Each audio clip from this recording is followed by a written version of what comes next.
Hello, and welcome back to the channel. If you are brand new here, welcome to the family. This is Stock 101, a series we built from the ground up for absolute, complete beginners. That means if you have never bought a single share of stock in your entire life, if you do not have a finance degree, and if the mere thought of Wall Street jargon makes your head spin, you are in the exact right place.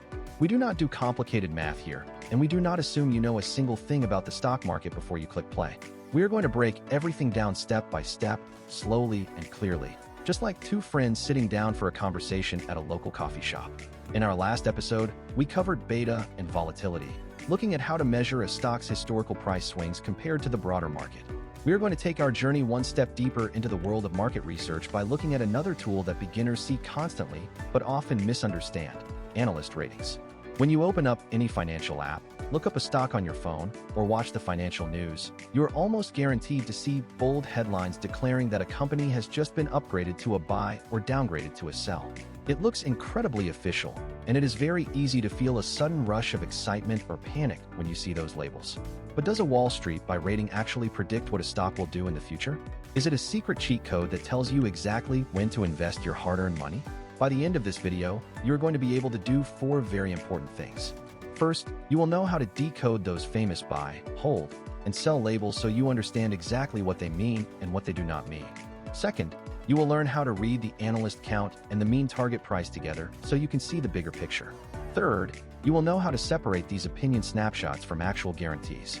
And fourth, you will be able to build your very own neutral research checklist so you can make smart, independent decisions without letting Wall Street headlines dictate your financial choices.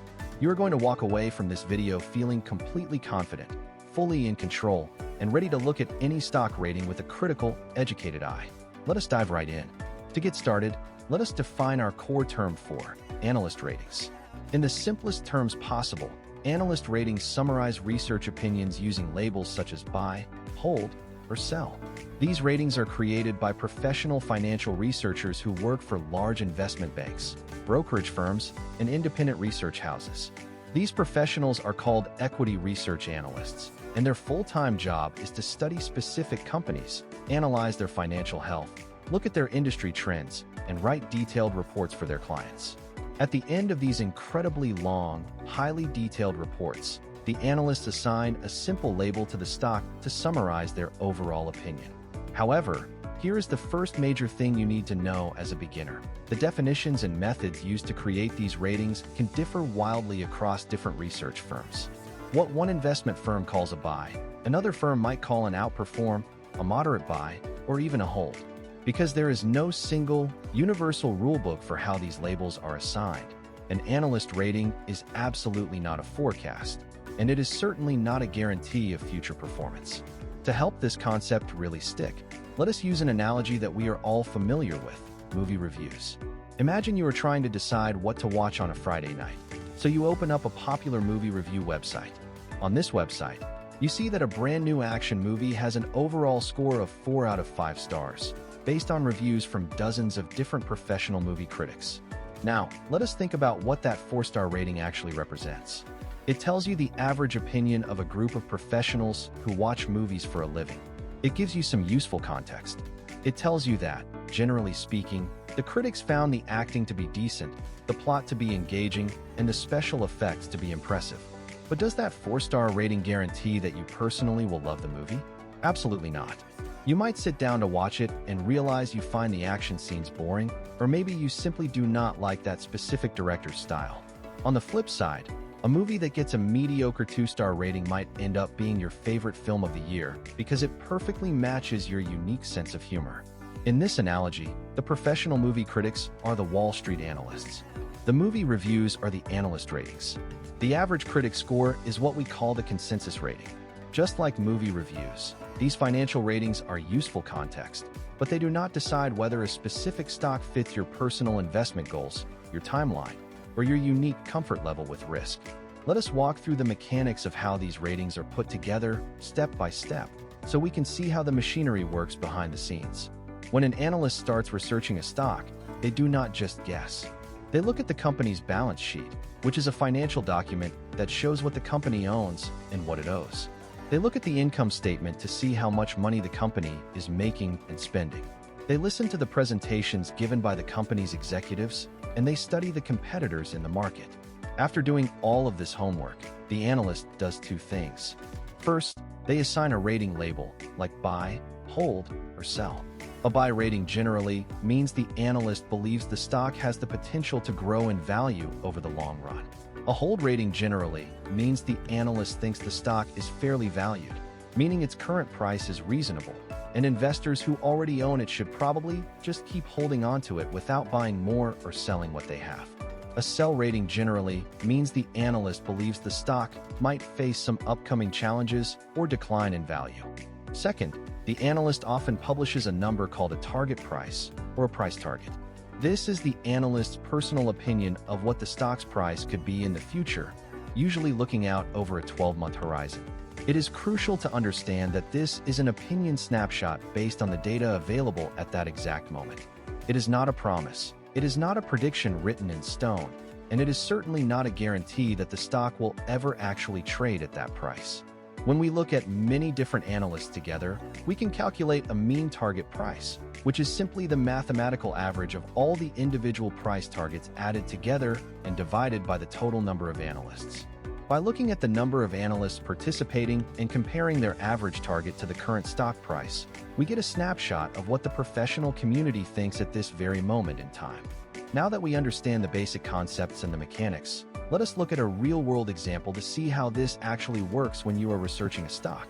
We are going to look at a verified snapshot that compares three different securities: Marvell Technology Incorporated, which trades under the ticker symbol MRVL; the State Street SPDR S&P 500 ETF Trust, which trades under the ticker symbol SPY; and NVIDIA Corporation, which trades under the ticker symbol NVIDIA.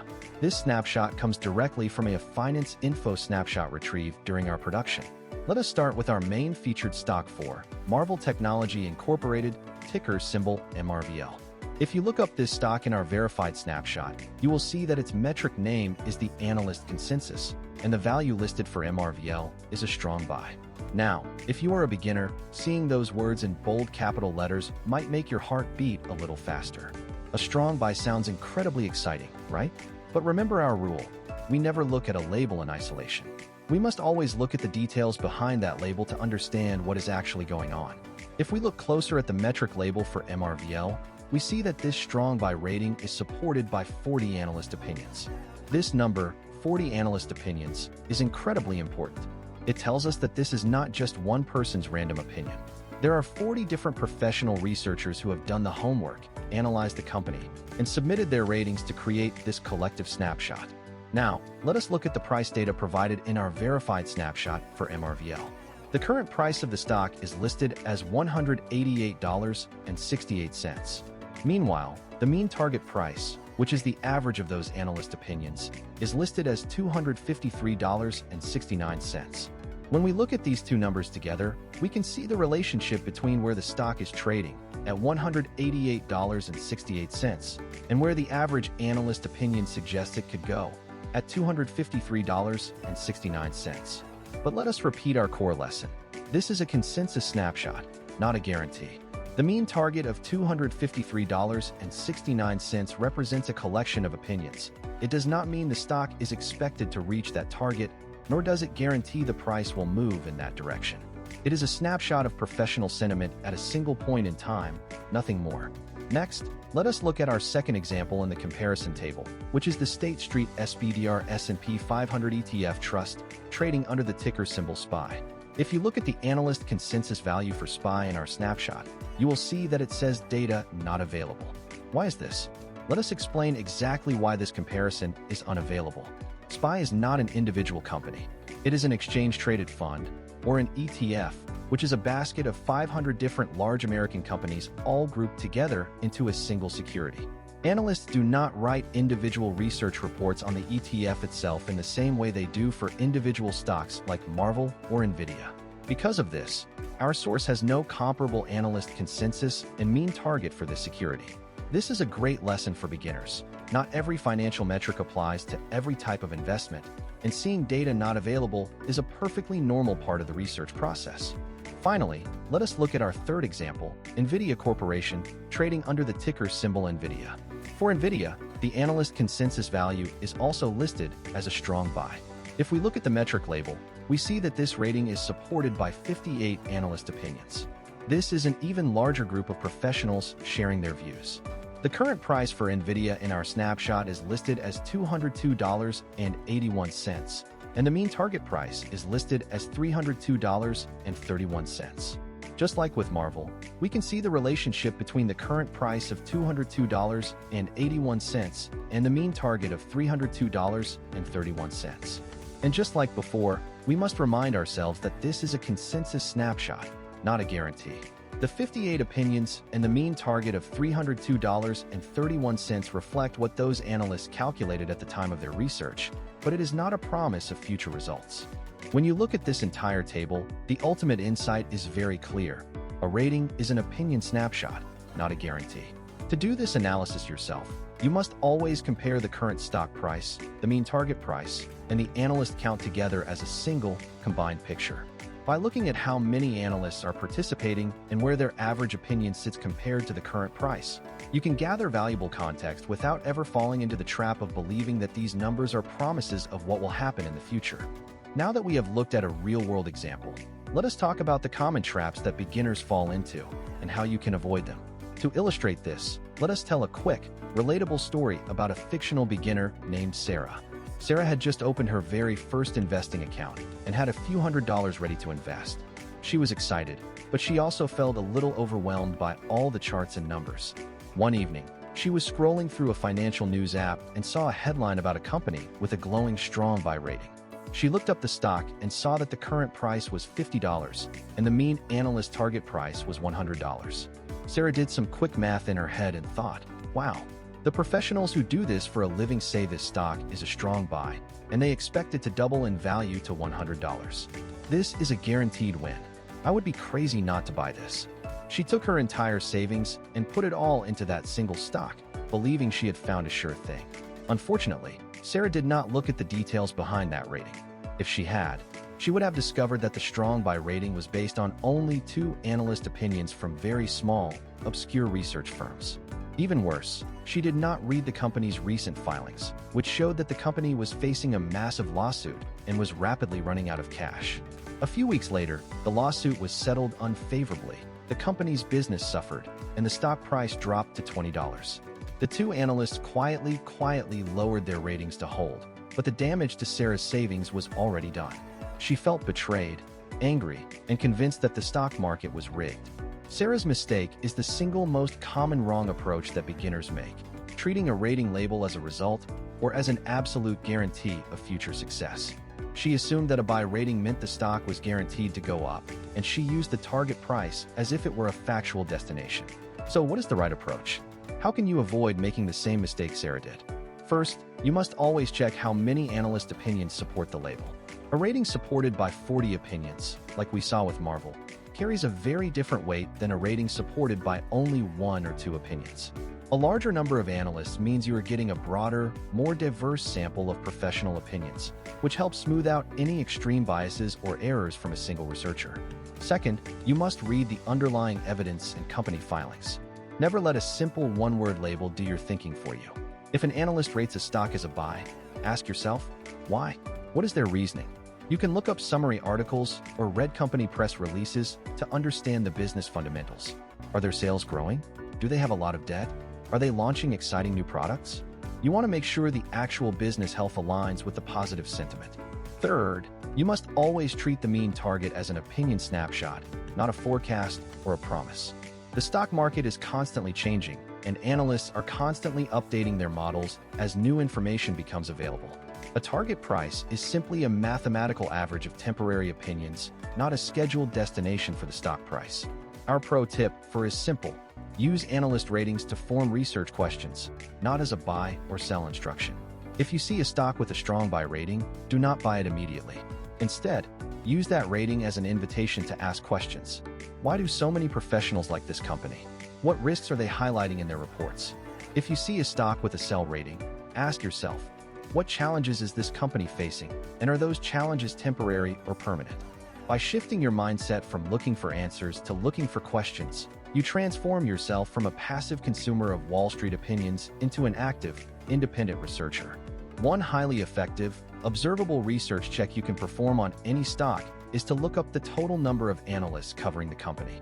Simply observing whether a stock has wide coverage with dozens of analysts or thin coverage with only one or two is a fantastic, neutral way to gauge how much professional attention the stock receives without making any assumptions about where its price will go.